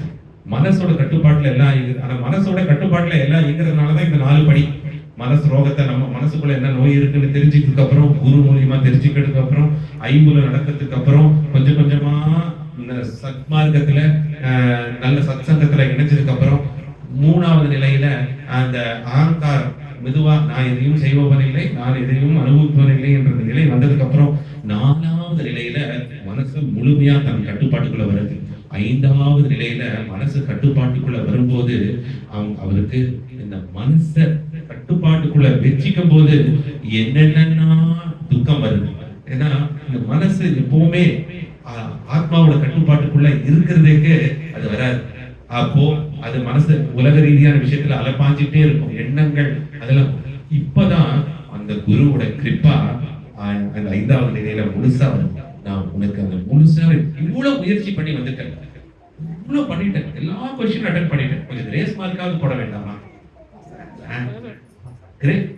தெரிஞ்சோ தெரியலையோ 100% ஆகல. இப்பதான் குருவோட கிருபா வருது. இந்த நிலையில தான் அவங்களுக்கு சாட்சாத்காரத்துக்கு எல்லா விதமான கட்டமைப்பும் அமைப்பும் உருவாக்கி கொடுத்து, குரு தன் பக்கத்திலேயே வச்சுக்கிட்டு அருகாமையிலே வச்சுக்கிட்டு எல்லா விதத்திலையும் அனுபவத்தை அன்றாட எல்லா கேள்விகளுக்கும் சந்தேகங்களுக்கும் தீர்வு கொடுத்து அந்த குரு கிருபா கொடுக்குறாரு. இவ்வளவு முயற்சி பண்ணி வந்திருக்க, என்னோட வாய்மொழியை கேட்டு என் அருள்மொழியை கேட்டு இந்த நிலையில் வரும்போது இதுக்கப்புறம் உன் கையை நான் விட மாட்டேன். இதுக்கப்புறம் இது வரைக்கும் இந்த வாக்க உறுதிமொழியோட வந்திருக்க. இந்த ஐந்தாவது நிலையில அந்த உறுதிமொழியோட அடுத்த நிலைக்கு போறதுக்கு, சாட்சாத்காரம் போறதுக்கு குரு உதவுவார். ஆறாவது நிலை, அந்த ஐந்தாவது நிலையிலேயே சாட்சாத்காரம் மோட்சம் கிடைக்க பெறும். ஆறாவது நிலையில ஆத்ம சாட்சாத்காரமும் பாகவத சாட்சாத்காரமும் ஆத்ம ஞானமும் பிரம்ம ஞானமும் கிடைக்கப்பெறும். இப்போ ஆறாவது நிலையோட குருவோட விஷயம் முடியறதில்ல. ஒரு குரு உங்கள் எல்லாத்தையும் ஆத்ம ஞானம் கிடைச்சதுக்கு அப்புறம் நீங்க எல்லாம் குருவாயிருவீங்க, எல்லாமே குருவாயிருவாங்க. அதுக்கெல்லாம் முயற்சி. ஆத்ம ஞானம் பிரம்ம ஞானம் கிடைச்சதுக்கு அப்புறம் கூட குருக்கு கொடுக்கக்கூடிய பெரிய தட்சிணம் என்ன தெரியுமா? இன்னைக்கு குரு தட்சிணை எல்லாம் நிறைய தட்சிணை கொடுக்குறாங்க. ஒரு ஆகாரம் வழங்கப்படுது, வஸ்திரம் வழங்கப்படுது, பாதுகாக்கள் வழங்கப்படுது, கமலம் வழங்கப்படுது. இதெல்லாத்தை விட பெரிய தட்சிணை என்னன்னா குருவோட வாய்மொழிய அருள்மொழியை பின்பற்றுறது தான் பெரிய தட்சிணை. குருவுக்குரிய பெரிய தட்சிணை என்னன்னா, குரு சொன்னபடி கேட்டு குரு ஏதோ ஒரு பெரிய விஷயத்தை எனக்கு கொடுக்க வந்திருக்காரு. அதனால என்னோட சுய விருப்பத்தை அற்புதமான அந்த அருள்மொழி, உறுதிமொழி, அந்த பிரீதியில குருவோட வில்லுக்கு, அந்த கடவுள் ஈஸ்வரோட அந்த அனுகிரகத்துக்கு முழுமையா அது சரணாகதி பண்ணணும். அந்த சுய விருப்பத்தை குருவோட விருப்பத்துக்கே விட்டுரும். எனக்குன்னு ஒரு சுய விருப்பம் இருந்தாதான் நான் தப்பு தப்பா ஏதாவது பண்ணுவேன், தப்பு தப்பா ஏதாவது நடக்கும், தப்பு தப்பா நான் தான் அந்த தப்பு பண்றதுக்கு நான் அனுபவிச்சு தப்பு தப்பா மனசு யோசி கரெக்டான சரியான வழியில உங்ககிட்ட மறுபடியும் அதுதான் நான் நிக்கணும். அதனால நீங்க சொன்னபடி நான் நடந்தா, நீங்க காட்டிய வழிபாதையில நான் என்னோட ஆன்மீக பயணத்தை நான் தொடர்ந்தா எனக்கு எல்லாமே கிடைக்கும். அந்த முழுமையான நம்பிக்கை வரும். இப்ப 6வது நிலையில ஆத்ம ஞானம் பிரம்ம ஞானத்துக்கு அப்புறம் குருக்கு கூடிய தட்சிணம். குரு உங்களுக்கு என்ன பண்ணாரோ அதை நீங்க எல்லாத்துக்கும் பண்ணணும். அதுதான் குருக்கு கூடிய பெரிய உங்க ஒவ்வொருத்தருக்கும் மேல்நிலையை எடுத்து தரதுக்கு, ஆத்ம நிலையை கொடுக்கறதுக்கு, பிரம்ம ஞானத்தை கொடுக்கறதுக்கு குரு என்னென்னலாம் முயற்சியில் ஈடுபட்டாரோ, உங்களுக்கு என்னென்னலாம் அனுபவத்தை கொடுத்தாரோ, உங்களுக்கு எப்படி எப்படிலாம் தெளிவை காட்டினாரோ, அந்த நிலையை நீங்க உணர்ந்ததுக்கு அப்புறம் எல்லாத்தையும் உணர்த்துறதுக்காக சும்மா நான் உணர்ந்துட்டேன்னு வீட்டுல உட்காந்துருக்கேன். ஞானம் நிலையம் அடைஞ்சதுக்கு அப்புறம் 2 நிலை தான். ஒண்ணு வீட்லயே உட்காந்துருக்கலாம், இல்ல ஆசிரமத்தில் உட்காந்துருக்கலாம், கண்ண மூடிட்டு இருக்கலாம், ருத்ராட்ச மாலையை போட்டுட்டு அப்படியே ஜபம் பண்ணி அதுதான் ஞான உதயம் அடைஞ்சாச்சு, அப்படி இருக்கலாம். ஆனா அதையும் கடந்து எனக்கு ஞான உதயம் என் குரு மூலியமா கிடைச்சது. நான் இப்ப குருவாயிட்டேன், குருவோட கிருபாவால குரு ஆத்ம ஞானம் பெற்று குருவாயிட்டேன். இப்போ எல்லாத்துக்கும் நான் குருவாய் அவங்கள குருவா மாத்தணும் அப்படின்ற அந்த தன்னலமற்ற உறுதி, அந்த உறுதிமொழி ஒவ்வொருத்தருக்கும். இந்த நிலைதான் குருக்கு கொடுக்கக்கூடிய பெரிய தட்சிணை. இப்ப எனக்கு கொடுக்கக்கூடிய தட்சிணை இது மட்டும்தான். நீங்க எல்லாம் குருவா மாறி குரு பூர்ணிமால பூர்ணமா மாறி இங்க செய்யக்கூடிய செயல்கள் குரு உங்களுக்கு உணர்த்திய விஷயத்தை எல்லாத்துக்கும் உணர்த்தும். காலப்போக்குல உங்களுக்கும் அந்த உணர்த்தும் போது நிறைய தடங்கள் எல்லாம் வரும். ஆனா அந்த சத்தியம் என்னைக்குமே ஜெயிக்கும். சத்தியமேவ ஜெயதி. சத்தியம் மூலம் ஜகத். சத்தியம் தான் ஜகத்துக்கு மூலம். அதனால இந்த நிலையை அடையிறதுக்கு எல்லா விதமான பிரயத்தனத்திலையும் நீங்க ஈடுபடணும். இந்த குருவோட மகத்துவத்தை ஒவ்வொருவரோட புரிதலை உணர்த்துறதுக்கு ஒரு 2 கதை இருக்கு. இந்த கதைய சொல்ல, ஒரு கிராமத்துல ராமுன்னு ஒரு மாடு மேய்க்கிற பையன், இது கோமாதாக்கு சேவை பண்ணக்கூடிய ஒரு கோபாலன் இருந்தான். அவனுக்கு அன்றாட செயல் என்னன்னா, அவனுக்கு என்னைக்குமே அந்த கோமாதாவை, அந்த காமதேனுவை, அந்த மாடெல்லாம், பசு எல்லாத்தையும் பராமரிக்கிறது, அதை மேய்ச்சி பால் கறந்து அதெல்லாம் எல்லாத்துக்கும் கொடுக்கிறது, அந்த இதுலயே அந்த அவரோட வாழ்க்கை இருந்தது. இந்த மாடு மேய்க்கிற இந்த ஜீவாத்மா, இந்த பையனுக்கு, இந்த ராமுவுக்கு எப்பெல்லாம் அந்த பால் கறக்கும் போது, அது பெரிய ஒரு நாட்டு மாடு, அது நல்லா கம்பீரமா இருக்கும். இப்ப இருக்கிற சின்ன சின்ன பசுமாடு வந்து இப்ப கலியுகத்துல அந்த மாதிரி எல்லாம் ஒரு கோமாதாவை ஒரு நல்ல வலுவான, உறுதியான, ஒரு திடமான அந்த ரூபத்தை பார்க்க முடியறது இல்லை. நாட்டு மாடெல்லாம் இல்லை. அந்த காலத்துல அந்த நாட்டு மாடு இருந்தது. அந்த நாட்டு மாடுக்கு எல்லா விதமான பணிவிடைகளும் செஞ்சு பால் கறக்கும் போது அந்த மாட்டோட கொம்பை பார்த்துட்டே இருப்பான் இந்த பையன். இந்த பையன் பார்த்துட்டு இருக்கும்போது அந்த கொம்பு ரொம்ப பெருசா இப்படி வளைஞ்சிருக்கும். இவனுக்கு எப்பவுமே தோணும், மாட்டு பால் கறக்கும் போது அந்த கொம்புக்குள்ள என் தலையை விட்டா எப்படி இருக்கும், என் தலையை விட்டா எப்படி இருக்கும். சின்ன பையன் தானே, மாடுமைக்கிற பையன் தான், தலையில விட்டா என்னென்ன நடக்கும்னு தெரியாது. ஆனா அவனுக்கு ஆசை, ஒரு நாளாவது அந்த அதுக்குள்ள, அந்த கொம்புக்குள்ள அதுக்கு தலையை விட்டுருக்கும்.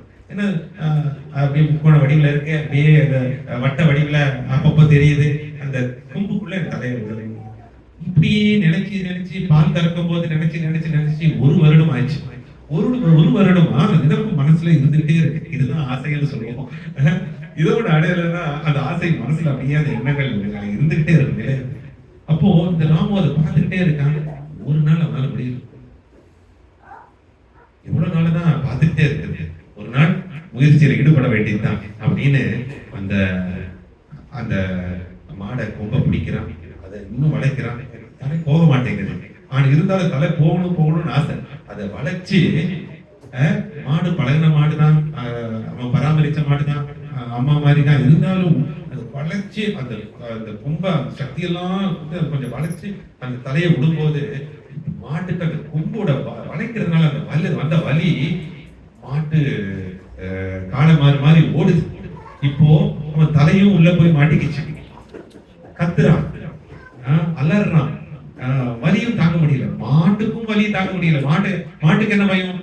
ஏன் கும்பை யாரோ உடைக்கிறாங்களோ, என்ன ஏதோ துன்புறுத்துறாங்களோ, ஏன் இப்படி பண்றான் இந்த பையன் அப்படின்னு அந்த பயம். அவனுக்கு என்ன பயம்? உயிர் போயிருமோன்னு பயம். அல்லோல பட்டு அவ்வளோ கூச்சலிட்டுறான், எல்லாம் பண்றான். பக்கத்துல இருக்கிற கிராம மக்கள் எல்லாம் வராங்க. கிராம மக்கள் எல்லாம் வந்து இந்த பையனுக்கு உதவி செய்யறாங்க. பையனுக்கு உதவி செஞ்சு கஷ்டப்பட்டு அந்த மாட்டை கட்டுப்படுத்தி அந்த கொம்புல இருந்து அந்த தலையை விடுவிக்கிறாங்க. உட்கார வச்சு தண்ணி கொடுத்து கேட்கிறாங்க, பைத்தியமா நீ? பைத்தியமா நீ? இதுக்குள்ள போய் தலையை விடலாமா? எவ்வளவு வலிச்சிருக்கும் மாடுக்கு, அது பயப்படாம இருக்குமா? தலையை விட்டுறதுனால உன் உடம்பு அந்த கண்ணை மறைச்சிட்டு இருக்கே, அது எப்படி கஷ்டப்பட்டு இருக்கும்? இப்படி எல்லாம் உனக்கு எப்படி யோசிக்க தோணுது அப்படின்னா அந்த பையன் சொல்றான், 1 வருஷமா இதுதான் நான் யோசிச்சுட்டு இருக்கேன். 1 வருஷமா இதுதான் நான் யோசிச்சுட்டு இருக்கேன். அந்த பையன் சொல்றான். ஒரு விதத்துல இந்த கதையோட கருத்து என்னன்னா, நீங்க என்னென்னலாம் யோசிச்சுட்டு இருக்கீங்களோ அதெல்லாம் தப்புதான். அந்த மாடு வைக்கிற பையன் கோபால் மாதிரி தான். உலக ரீதியான லட்சியங்கள் ஒவ்வொருத்தருக்கும் இருக்கும். இப்படி வீடு கட்டிடணும், அப்படி அதெல்லாம் பண்ணலாம். அந்த கர்ம வினை பிரகாரம் நடக்கும். அது பண்ணிடணும், இப்படி இந்த ஜென்மத்தோட லட்சியம் இப்படி இருக்கணும், அப்படி இருக்கணும். குருவோட அந்த அருகாமையில நெருக்கத்துல வரும்போது உங்களோட யோசனை மாறும், உங்களோட எண்ணங்கள் மாறும். நிரந்தரம் இல்லாத அந்த விஷயத்தை நோக்கி உங்க மனசு போய் இந்த உலக ரீதியான ஒரு விதத்துல பைத்தியமா இருக்கீங்க. அந்த பைத்தியத்துக்கு வைத்தியம் செய்யறதுக்கு இந்த குரு கடவுளோட பைத்தியத்தை எடுத்துட்டு வந்து அந்த பைத்தியம் மூலியமா இந்த பைத்தியத்துக்கு வைத்தியம் செய்வார். அதுவும் அன்னிலிருந்தே உங்களோட எண்ணத்தோட மாற்றம் உங்களுக்கு நடக்கும். இந்த கதை அதுதான் குறிக்குது. அந்த பையன் பண்ணதும் அப்படிதான் மனசுல அதே மாதிரி ஒவ்வொருத்தருக்கும் இன்னைக்கு மனதுல ஒவ்வொரு எண்ணம் இருக்கு. நான் அப்படி ஆயிடுவேணும், ஒரு தாழ்வு மனப்பான்மை இருக்கு, உயர்வான மனப்பான்மையும் இருக்கு. இது ரெண்டும் தப்பு அப்படின்னு குருவோட பக்கத்துல அருகாமையில வரும்போது புரிய வந்து எல்லாம் கிடைச்சது எல்லாத்துக்கும் உண்மையா நான் கடவுளுக்கு நன்றி சொல்லக்கூடிய அந்த ஆட்டிடியூட் ஆஃப் கிராட்டிடியூட், அந்த மனப்பான்மையில இருந்து இன்னைக்கு கிடைக்காதது எல்லாத்துக்கும் அதுக்கும் ஒரு காரணம் இருக்கு. இந்த உலக ரீதியான விஷயம் இதெல்லாம் கிடைக்கலன்னா எனக்கு ஏதோ பெருசா கிடைக்க போகுது. அந்த பெருசா அந்த பேரின்பம், அந்த பேரருள், அந்த முக்தி, அந்த பரமாத்மாவோட பாதத்துல இடம், அது குரு மூலியமா அது அவர் அருகாமையில் இருக்கும்போது அது கிடைக்கும். ஒரு விதத்துல இது எப்படி இருக்குன்னா, இந்த ஒவ்வொருத்தரோட ஜீவாத்மாவோட மனசு புத்தி எப்படி இருக்குன்னா, அவங்க மனசே அவங்க புத்தியை வச்சு அந்த புத்தியை அவங்க மனசை வச்சு செம்மைப்படுத்துறதுக்கும் நல்வழிப்படுத்துறதுக்கும் முடியாது. இந்த மனசோட படைப்பு அப்படிதான். ஏன்னா அது எல்லாமே வெளிப்புறமா பார்க்கதான் இந்த பிரம்மா அப்படிதான் உருவாக்கி வச்சிருக்காரு. பிரம்மா ஸ்பாட், பிரம்மத்திய தோஷம் கிடையாது, அது பிரம்மனோட தோஷம். இந்த சிருஷ்டி படைப்பு அப்படிதான் இருக்கு. அப்பதான் நான் மாயை வேலை செய்யும். இந்த ஐம்பது எல்லாமே வெளியே பார்க்க ஆரம்பிச்சிட்டேன். உங்க உள்ள பேரின்பம் இருக்கு, பேர் ஒளி இருக்கு, ஞான ஒளி இருக்கு.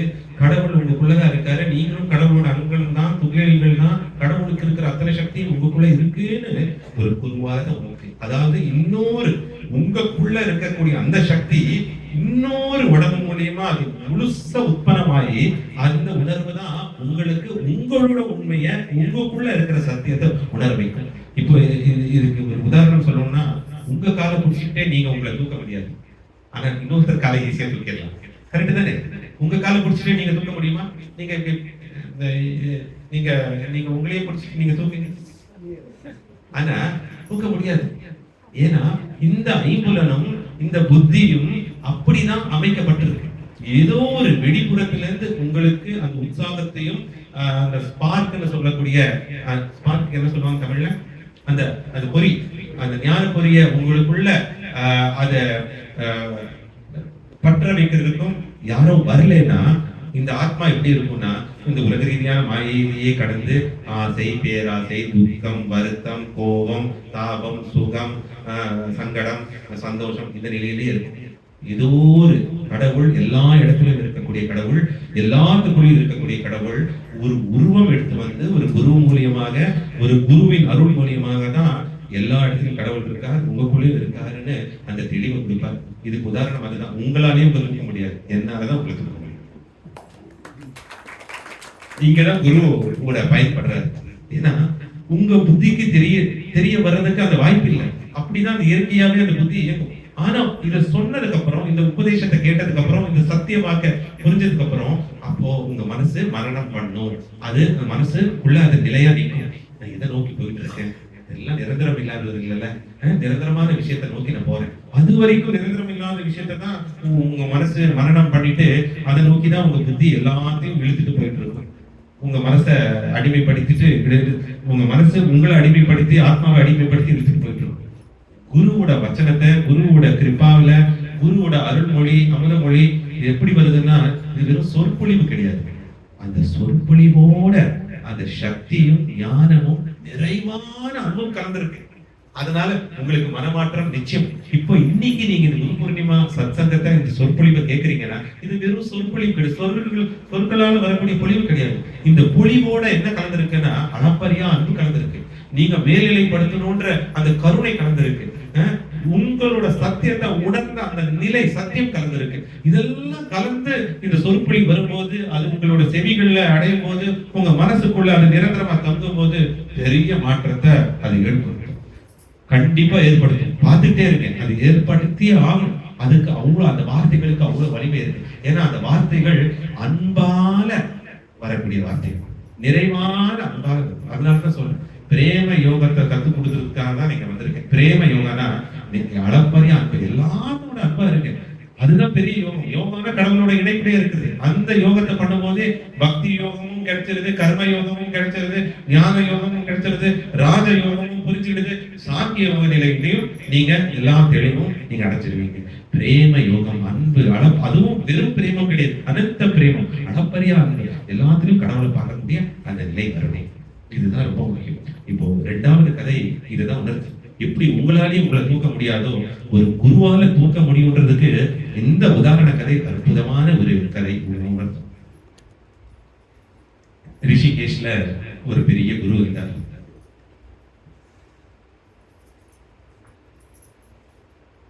சுவாமி அமிர்தானந்தா அப்படின்னு பெரிய குரு. இந்த குரு பேர் கூட வேண்டாம், எல்லாரும் ஆனந்தத்தை கொடுக்கக்கூடிய குருவே ஆனந்தத்தை கொடுக்கக்கூடிய தான். இந்த குரு எல்லா சிஷ்யர்களுக்கும், எல்லாம் யாரு அவங்கள குருவை சார்ந்து வராங்களோ, குரு கிட்ட அந்த உபதேசத்தை கேட்டு வராங்களோ, அந்த பாத நமஸ்காரம் எல்லாத்துக்கும் சத்தியத்தை உணர்த்துறதுக்கு அவரோட வாழ்க்கையை தியாகம் பண்ணிட்டு இருந்தார். ஒரு சிஷ்யன் ஒரு காலகட்டத்துல அந்த குரு கிட்ட வந்து சேர்ந்தார். அந்த சிஷ்யன் பேரு மாதவா. அப்ப இந்த குரு சொன்னார், மாதவா, உனக்கு என்ன தெரியணும், என் குரு கிட்ட இருந்து என்ன வேணும், உனக்கு என்ன நான் ஆசீர்வாதத்தையும் மதுரத்தை கொடுக்கணும் அப்படின்னு கேட்டேன். அப்ப சொன்னா, குருவே, நான் உயர்வான விஷயத்தை அடையணும், உன்னதமான விஷயத்த, அந்த உண்மையை நான் எனக்கு புரியணும், கடவுளை அடையிறதுக்கு, எனக்கு மோட்சம் கிடைக்கிறதுக்கு நீங்க எல்லாம் உதவியும் செய்யுங்க அப்படின்னு குரு கிட்ட கேட்டாங்க. உண்மையை குரு கிட்ட இதுதான் கேட்கணும். எனக்கு மோட்சம் வேணும், ஆத்ம ஞானம் வேணும், பிரம்ம ஞானம் வேணும். இது 3 வேண்டாம்னா நீங்க மட்டும் என்கிட்ட இருந்தா போதும். ஏன்னா இது 3 குரு மட்டும் இருந்தா இது 3 கிடைச்சிடும், சிம்பிளா கிடைச்சு. இப்போ இதுதான் கேட்கணும். இது கேட்கும்போது அவருக்கு அவ்வளவு பிரசன்னம், அவ்வளவு ஆனந்தமா குரு சொன்னாரு, என் கூடவே இருக்கு, எல்லாம் கிடைச்சிடும்.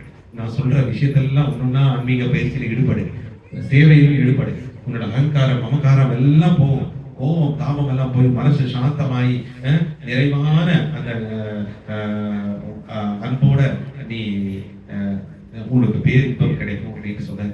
அந்த குருவோட உபதேசத்தை எடுத்துட்டு இந்த ஆசிரமத்துல அந்த பையன், அந்த சிஷ்யன் மாதவா எல்லா பணிபடியும் செஞ்சுட்டு இருந்தாங்க.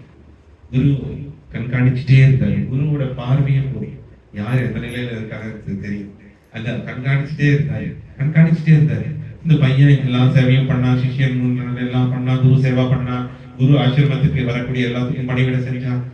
மனசுல ஆசை இருந்துட்டே இருக்கு.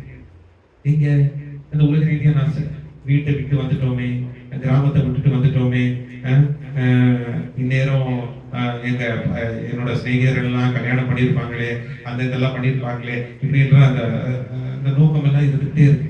அந்த வாசனாஸ், அந்த பூர்வ ஜென்மத்தோட வாசனாசும் சில விஷயம் இந்த பிறவியில பண்ண அந்த வாசனாசும் போறது. அந்த வாசனை அது ஒட்டிக்கிட்டே இருக்கும். வீட்டுல சமைச்சாலும் வாசனை போகாதுன்னு. அந்த மாதிரி சமைச்சு முடிச்சு கழுவி குடிச்சாலும் கூட அந்த வாசனை இருக்கிற மாதிரி அந்த வாசனை இருந்துகிட்டே இருக்கு. அந்த பொருள் ரீதியான அந்த மாயை இருந்துட்டே இருக்கு. அப்போ குரு கண்காணிச்சார் பார்த்துட்டே இருந்தார். ஒரு நாள் கூப்பிட்டாரு.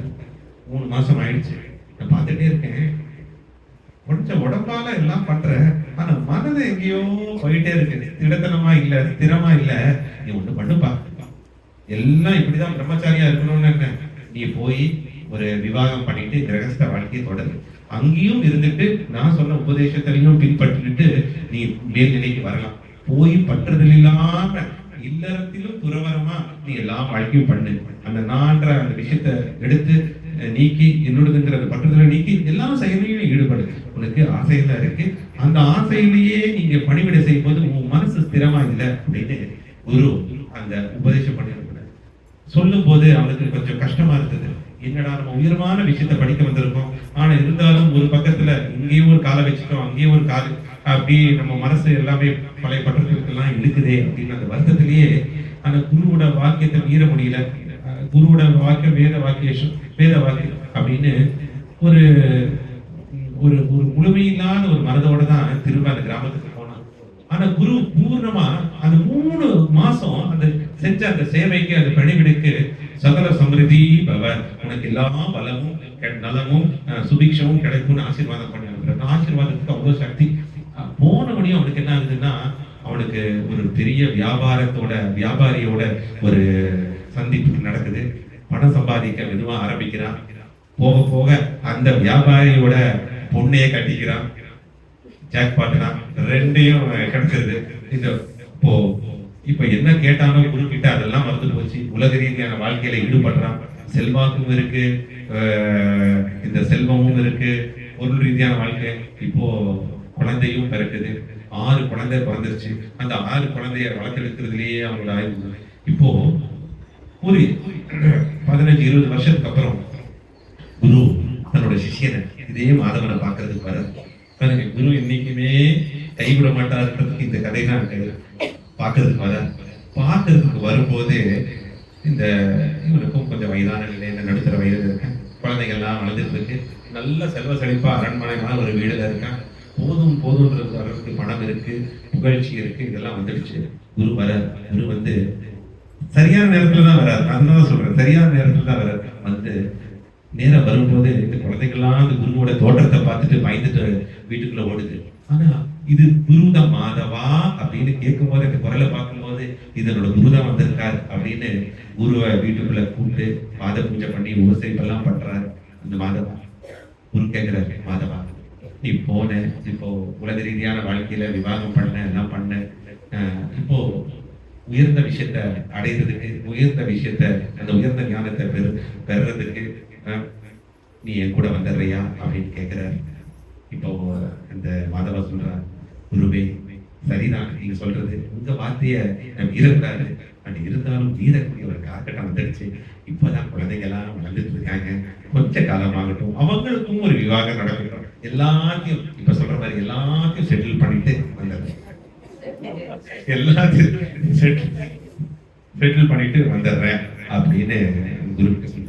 குருவும் புன்னகையோட ஒரு சிரிப்பு முகத்தோட, இப்படி வருத்தப்படுத்திட்டானே, சொல்ற பேச்ச கேட்கி அப்படின்னு நினைச்சு, சரிப்பா உன்னோட இச்சை போல, உன்னோட ஆசை போல நடக்குது ஆசீர்வாதம் கொடுத்துட்டு வீட்டுல இருக்கிற எல்லாத்துக்கும் ஆசீர்வாதம் கொடுத்துட்டு திரும்ப வந்துடுறாரு. இன்னொரு 10 வருடத்துக்கு அப்புறம் போகும்போது இப்போ கொஞ்சம் வயசாயிடுச்சு, நிறைய கொஞ்சம் ஒரு 4 குழந்தைகளுக்கு விவாகம் எல்லாம் முடிஞ்சது. இப்போ போய் அதே ஒரு சந்திப்பு நடக்குது, அதே மாதிரி உபசரிப்பு பண்றாரு. இப்போ அப்ப மாதவா சொல்றாரு, இப்பவாவது வரையாப்பா என்ன தேடி அப்படின்னும் போது மாதவா குரு கேட்கும் போது குருவே நானுக்கு ஆகி போச்சு, இந்த 2 பேருக்கு தான் கல்யாணம் பண்ணிட்டு நான் வந்துடுறேன். இப்பதான் பார்த்தேன், பேரும் புகழ்ச்சியும் வந்ததுனால எல்லாத்துக்கும் என் மேல பொறாமையா இருக்கு, எல்லாத்துக்கும் பொறாமையா இருக்கு. நிறைய கண்ணுக்கு தெரியாத எதிரிகள், கண்ணுக்கு தெரிஞ்ச எதிரிகள் எல்லாம் என்னை சுற்றி இருக்காங்க, இந்த குடும்பத்தை நான் தானே பாதுகாக்கணும் அப்படின்னு சொல்றாரு. குருக்கே உபதேசம் பண்ற அளவுக்கு ஆயிட்டார் சிஷியர். இப்போ குருவும் அதையும் ஒரு பெரிய கருணை மனப்பான்மையோட, அன்போட, சரிப்பா உனக்கு எப்ப தோணுதோ வா, இல்லைனாலும் நான் வரேன். அடுத்த ஒரு 10 வருடத்துக்கு அப்புறம் வர பார்த்தா மாதவா இறந்தாச்சு, கல்யாணம் எல்லாம் ஆயிடுச்சு, மாதவா இறந்தாச்சு, அந்த தேகத்தை விட்டாச்சு. இப்ப பார்த்தானா, இப்ப பாக்குற அந்த அந்த கேக்குற மாதவன் எங்க, மாதவன் இறந்துட்டாங்க சுவாமி அப்படின்னு மனைவி சொல்றாங்க. அப்படியா அப்படின்னு இப்படி திரும்பும் போது ஒரு நாய் குறைச்சிட்டே இருக்கு. பாக்குற அந்த ஞான திருஷ்டியில பாக்குறேன். இப்பதான் புரியுது, அந்த மாதம் வந்து இப்ப நியாயா வந்து இந்த வீடையே பாதுகாத்துட்டு இருக்காரு. அப்ப சொன்னார்ல, பாதுகாக்கணும், எனக்கு நிறைய எதிரிகள் இருக்காங்க, நிறைய பேருக்கு பொறாமை இருக்கு, வீட்டு மேல கண்டு வச்சுட்டாங்க அப்படின்னு எல்லாம் சொன்னார்ல. இப்ப அதே பிறவி இப்ப நாயா வந்து இருக்காரு. இப்ப ஞான திருஷ்டியில பாக்குறாரு, நாய் கிட்ட போய் பேசுறாரு. எல்லாருக்கும் ஆச்சரியமா இருக்கு, என்னடா இது மாதவன் கொஞ்சமாவது வருத்தப்படுறாருன்னா, அந்த மாதவன் தான் இந்த ஆத்மா நாயா வந்து நாய் கிட்ட போய் பேசுறாரு. மாதவா, நீதான் இப்படி புறப்பட்டு, நீயாவது என்னோட இப்பவாவது என்னோட ஆசிரமத்துக்கு வரையா, அடுத்த பிறவியாவது உனக்கு மோட்சத்துக்கு நான் வழிகாட்டுறேன் அப்படின்றாரு. இப்போ அப்பவும் நாய் பேசுமான்னு கேட்காதீங்க, மனதளவுல பேசிருக்கோம். குருக்கு தெரியுதுல சொல்லுது. இப்போ நானும் இங்க வந்துட்டா, இப்போ தேகத்துல நான் இல்லை, என்னோட மனைவியோட யாரு இவங்களெல்லாம் பார்த்துப்பாங்க, என்னோட பேர குழந்தைகள் எல்லாம் யாரு பாதுகாக்கணும், நான் யாருக்கு பாதுகாத்துட்டு கொஞ்ச காலத்துக்கு அப்புறம் நான் வரேன் ஆசிரமத்துக்கு. இப்போ ஒரு 5 வருஷம் ஓடியாச்சு. 5 வருஷத்துக்கு அப்புறம் மறுபடியும் அதே வீடுக்கு மாதவன் நாயா இருப்பான்னு தெரியுது. அந்த நாயை பார்க்கவாது வர்றாரு. இப்போ அந்த நாயை பார்க்கறாரு, பார்த்தா அந்த நாயும் இறந்துருக்கு, நாயும் இறந்துருக்கு.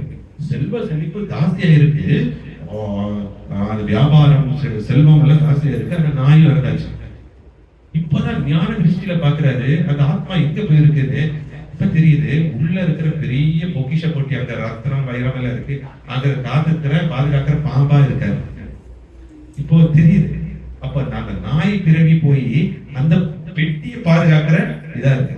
இதுக்கும் மேலேயும் என்னோட சிஷியனை நான் விடக்கூடாதுன்னு அங்க இருக்கிற எல்லாத்தையும் கூப்பிட்டு, உன்னோட உங்க அப்பா உங்க தாத்தா எல்லாம் என்னோட சிஷியர் இருக்காங்க எல்லாத்துக்கும் சொல்றாரு, உங்களோட அந்த பொக்கிஷ பெட்டி பணப்பெட்டிக்கு பக்கத்துல பெரிய ஒரு நாகப்பாம்பு இருக்கு, அந்த நாகப்பாம்பு என்னைக்கு இருந்தாலும், இப்போ ஒரு லீலையும் குரு பண்றாரு, என்னைக்கு இருந்தாலும் அது உங்களை கொத்ததான் போகுது, வீட்டுக்குள்ள வச்சிருக்கீங்க, என்னைக்கு இருந்தாலும் கொத்ததான் போகுது, தயவு செய்து அதை கொண்டுறாதீங்க, அதை கொஞ்சம் காயப்படுத்திட்டு எனக்கு கூட அனுப்பிடுங்க அப்படிங்கிறாரு. இப்போ இதுக்காக அந்த மாதவனோட பேர மக்கள் எல்லாம் போய் அந்த அந்த பெட்டியை சுத்தி பாக்குறாங்க. பார்த்தா பெட்டி கடையிலேயே நாகப்பாம்பு இருக்கு. அது கொல்லாம, குருவோட வார்த்தைக்கு ஒரு மரியாதை கொடுத்து கொல்லாம கொஞ்சம் அடிச்சு கொஞ்சம் காயப்படுத்தி உயிர் இருக்கு.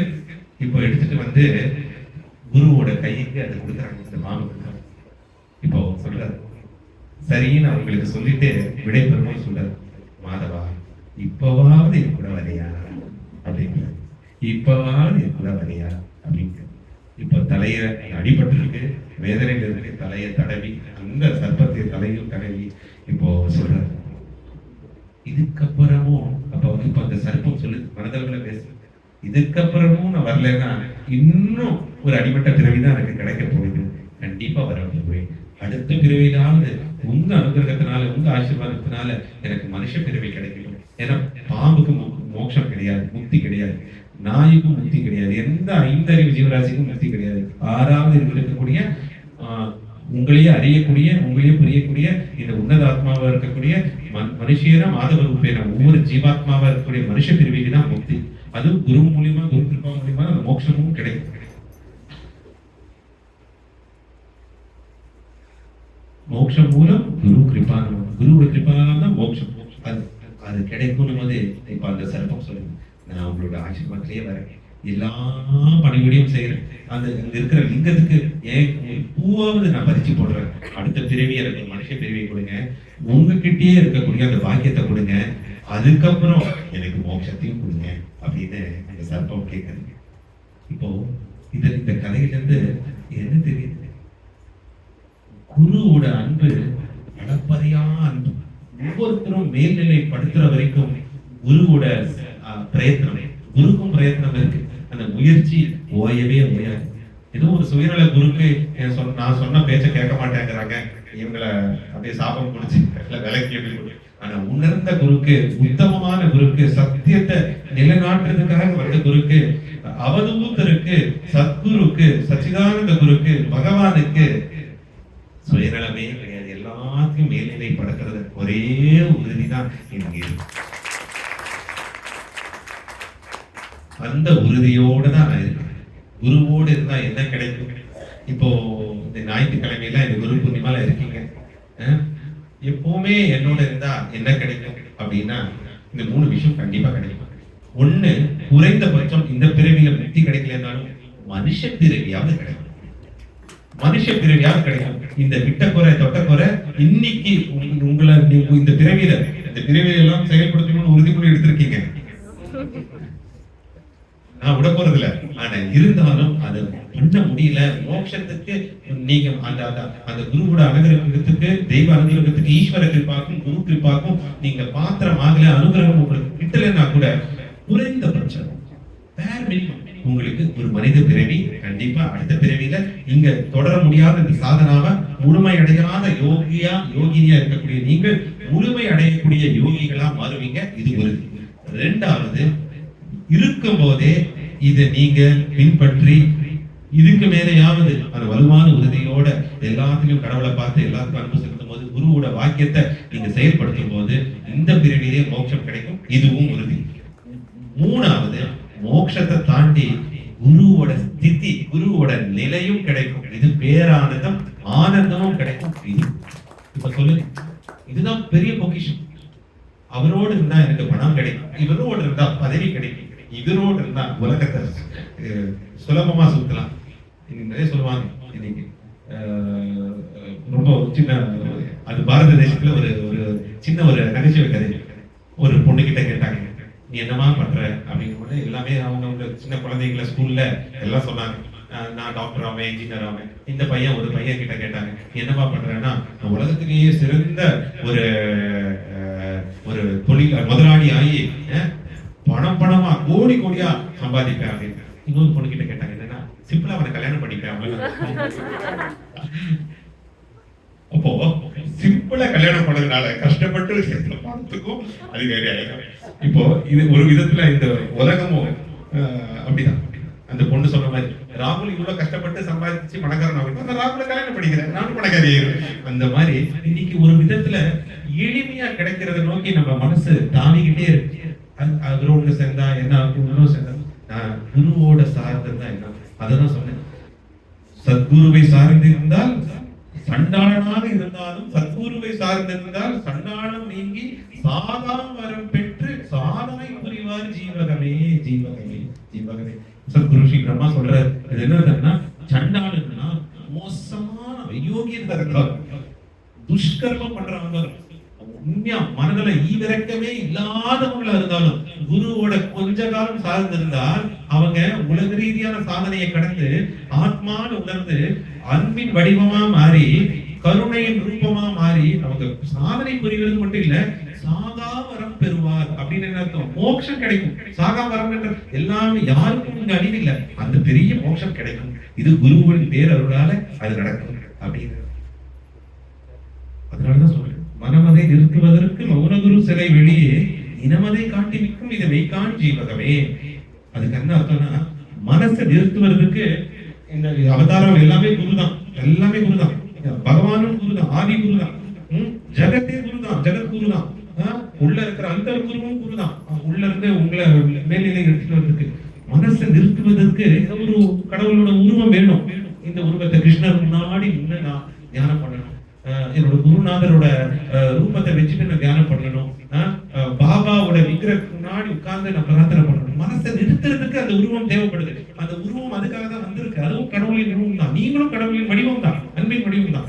மனதை நிறுத்துவதற்கு மௌன குரு சிலை வெளியே, மனசை மௌனமாக்குறதுக்கு சிலை வெளியே இனமதை காட்டி வைக்கும் இதை மெய்கான் ஜீவகமே அப்படி. அதுக்கு என்ன, உள்ள அந்த மௌன குரு சிலை மனசை நிறுத்தி உள்ள இருக்கிற சத்தியத்தை உணர்ற வைக்கிறதுக்கு, உள்ள இருக்கிற அந்த குருவை ஜாகிரதம் அதை வெளிப்படைய வைக்கிறதுக்கு அந்த குரு மேல்நிலையில அந்த கிருப்பையை ஆசையை புரிவார், அந்த அனுகிரகத்தையும் உணர்வார். இதுதான் குருவோட மகிமா. சாயந்தரம் பாருங்க, ஜகத்குருன்னு என்ன? உலகத்துல இருக்கிற எல்லாத்தையும் தெரிஞ்சுக்கிட்டோம். ஜகத்குருவா உலகத்துல இருக்கிற எல்லாத்தையும் தெரிஞ்சுக்க முடியும். அதுவும் இந்த மனித வடிவில் இருக்கும்போது கட்டுறது கைமண அளவு, கல்லாதது உலகளவு. கடுகளவு நான் கட்டுறது கூட எல்லாமே தெரியும். ஆனா எல்லாமே கடவுள்னு சுலபமா தெரிஞ்சுக்கிறேன். எல்லாமே கடவுள். எல்லாத்தையும் தெரிஞ்சுக்கிறது ரொம்ப கஷ்டம் இந்த பிறவியில. ஆனா எல்லாம் வேதத்தை படிக்கிறதுக்கு 16 ஜென்மம் வேணும். நான் வேதத்தை அந்த வேதத்தோட சாரத்தை 16 மொழியில கத்துக்கலாம். வேதத்தோட சாரம் என்ன? அனைவருக்கும் அன்பு செய், அனைவருக்கும் சேவை செய், அனைவரையும் நேசி, அனைவருக்கும் சேவை செய், ஒருவரையும் துன்புறுத்தாதே, எல்லா நிலையிலும் உதவி செய்யறதுக்கு தயாராக ஹெல்ப் எவர் ஹெல்ப் எவர். அதுதான் பரோக்காரம், புண்ணியம், பரப்பீதம். அந்த நிலைதான் வேதத்தோட சாரம். வேதத்தை படிச்சு வேதத்தை புராணத்தை எழுதி வேதவியாசர் அதுதான் சொல்லியிருப்பாரு. இதுதான் வேதம். அதை மட்டும் நீங்க பண்ணா போதும், அதை செயல்படுத்தினா போதும். அப்போ இன்னிலிருந்து நீங்க எனக்கு கொடுக்கக்கூடிய விஷயம் வந்து ஜனத்தையே குருவா பாருங்க. யாராவது உங்களை துன்புறுத்துறாங்களா, சகிப்பு தன்மைய பாபா சொல்ற மாதிரி பொறுமையை ஜாஸ்தி பண்றதுக்கு, சபூரி பண்றதுக்கு அவங்களும் குருவா இருக்காங்க. குரு யாராவது உங்களை உற்சாகப்படுத்துறாங்களா, என்ன மாதிரி உங்களை உற்சாகப்படுத்துறாங்களா, அதுவும் குரு. யாராவது உங்களை கடுமையா நிந்திக்கிறாங்களா, உங்களோட மனசை, உங்களோட பொறுமையா சகிப்புத்தன்மையை சோதிக்கிறாங்க, அவங்களும் குரு. இந்த உலகம் ஏதாவது உங்களுக்கு பாடம் கொடுத்துட்டே கத்து கொடுத்துட்டே இருக்கா, ஜகதே குரு. ஜகத்தே குருன்னு போது நீங்க தான் ஜகத்தே குருவா பாக்குறவங்களுக்கு ஒரு மரமும் குரு, ஒரு குயிலும் குரு, ஒரு ஜீவராசியும் குரு. எல்லாத்துக்கிட்ட இருந்து கத்துக்கிறதுக்கு நிறைய விஷயம் இருக்கு. அந்த கத்துக்கக்கூடிய மனசை அதை நம்ம எடுத்துட்டு வரோம், செமப்படுத்தணும். அது குரு கிட்ட இருக்கும்போது அப்போ எல்லாமே ஜகத்குருவாயிடலாம்.